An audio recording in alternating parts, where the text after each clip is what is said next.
आर.टी. प्रवेश 2026 तर पालक वर्गांनो, आपण आज या व्हिडिओमध्ये बघणार आहोत की आर.टी.एकडे आज अखेर किती जागा शिल्लक आहेत आणि आर.टी.एने आजपर्यंत किती जागांचे वाटप हे केलेले आहे.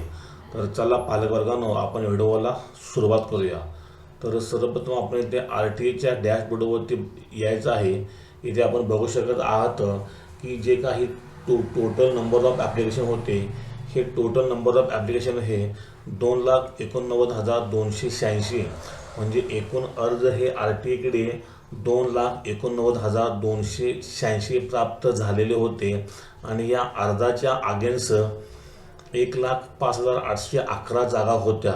मागच्या वर्षी पेक्षा ह्या जागा ह्या घटलेल्या आहेत. याचे कारण काय आहे आपण वेगळ्या व्हिडिओमध्ये बघणार आहोत.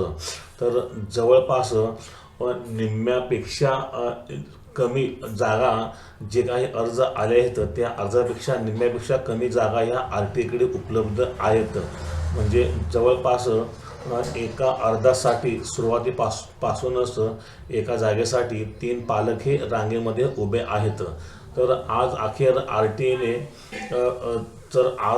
आर.टी.एने किती जागांचे वाटप केलेले आहे त्याच्या अगोदर आपण बघायचे आहे की 86,034 हे वेटिंग सिलेक्शन्स आहेत.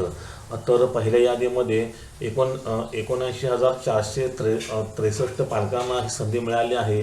दुसऱ्या यादीमध्ये 12,895, तिसऱ्या यादीमध्ये 3,291 आणि चौथ्या यादीमध्ये 991 पालकांना ही संधी मिळाली आहे.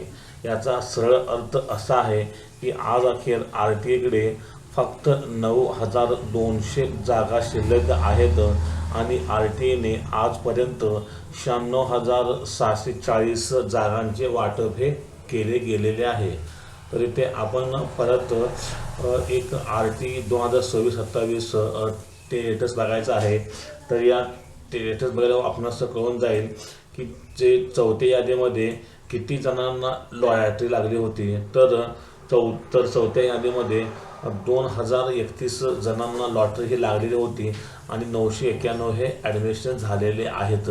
म्हणजे लॉटरी लागलेल्या विद्यार्थ्यांपैकी फक्त निम्म्यापेक्षा कमी पालकांनी आपली ॲडमिशन हे घेतलेले आहे. तर पालकांनो, आपण आज ह्या व्हिडिओमध्ये बघितले की आर.टी.एकडे आज अखेर जागा किती शिल्लक आहेत, आर.टी.एने किती जागा डिस्ट्रीब्यूट केल्या आणि चौथ्या यादीमध्ये किती जणांना लॉटरी लागलेली होती. तर पालकवर्गांनो, हा व्हिडिओ आवडला असेल तर माझ्या चॅनलला लाईक, शेअर आणि सबस्क्राईब करा आणि आर.टी. संबंधित कोणत्याही माहितीसाठी मला कमेंट करा. आपणास त्याचे कमेंट्सद्वारे उत्तर ताबडतोब देण्यात येईल. तर अशा विविध माहितीसाठी आमच्या चॅनलशी कनेक्ट राहा. जय हिंद, वंदे मातरम. थँक्यू, धन्यवाद.